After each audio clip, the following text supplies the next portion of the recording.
Sa video natin ngayon mga maestro ay pag-usapan at alamin naman natin itong list of SDO with released medical allowance. Update po yan ngayong araw, August 26, 2025. Alright, so good news ka po mga maestro kasi meron po mga nadagdag na mga bagong SDO na nareleasan na po ng kanilang medical allowance.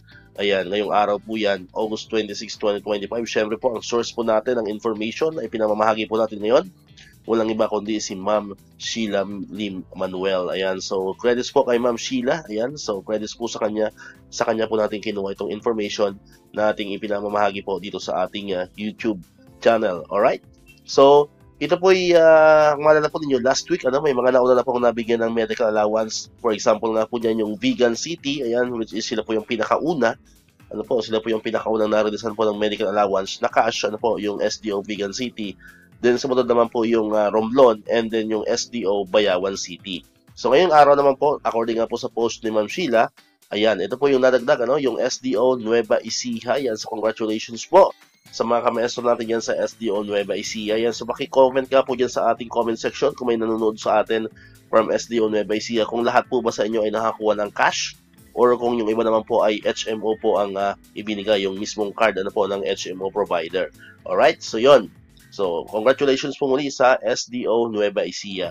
Next po ay ang SDO Zamboanga City. Ayan, so congratulations po sa mga kamaestro natin dyan sa SDO Zamboanga City. Ayan, so kung mayroon ulit nanonood sa atin na kamaestro dyan from SDO Zamboanga City, comment po dyan sa comment section kung lahat din po ba sa inyo ay nakakuha ng cash or yung iba po ay HMO card ang binigay po mga kamaestro. Ayan. Then next po, ito ay hindi po mismo galing sa post ni Ma'am Sheila. Ito po ay galing sa comment section po. Nabasa po natin ito sa comment section.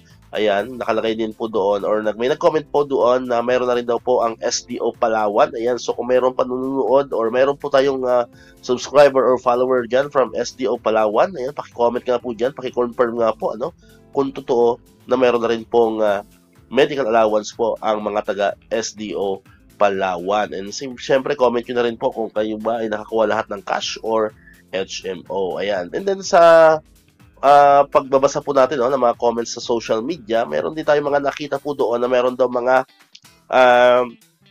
or karamihan, mayroong mga nagbanggit doon na ibibigay doon sa kanila ang cash na 7,000 pero hindi raw pwedeng galawin dahil yun daw po ay ipangkukuha din po nila ng kanilang HMO. Ayan. So, comment po kayo dyan, kung ano ba yung status ng inyong medical allowance. So, kung totoo po ba yun, kung meron mga SDO na ganun po ang sabi, na wag daw galawin yung 7,000 dahil yun daw po ay ipangkukuha rin nila ng kanilang HMO. Ayan. Although, hindi natin mako-confirm, hindi natin mako-confirm kasi hindi naman po doon nabanggit kung anong SDO po yun. Ayan. So, comment po kayo dyan, Comment po kayo dyan kung ano po yung lagay or status po ng inyong medical allowance sa inyong mga kanya-kanya mga SDO. Alright, ayan. So, pray po kayo mag-comment dyan. Pray po kayo mag-comment kung ano po gusto nyo sabihin. Ayan, patungkol nga dito sa ating medical allowance. Alright, so dito ko natatapusin ang ating video ngayon mga maestro. Kung di ka pa nakakapag-subscribe, click mo na ang subscribe button dyan para ikaw yung unang nakapanood ng mga videos na ina-upload natin. Katulad dito, yung mga updates pa rin about sa medical allowance and other benefits ng mga teachers and government employees. And syempre, click mo na rin ang notification bell button para ma-notify ka.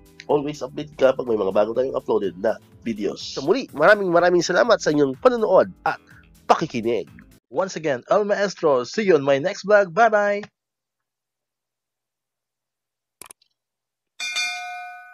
1, 2, 3, come on!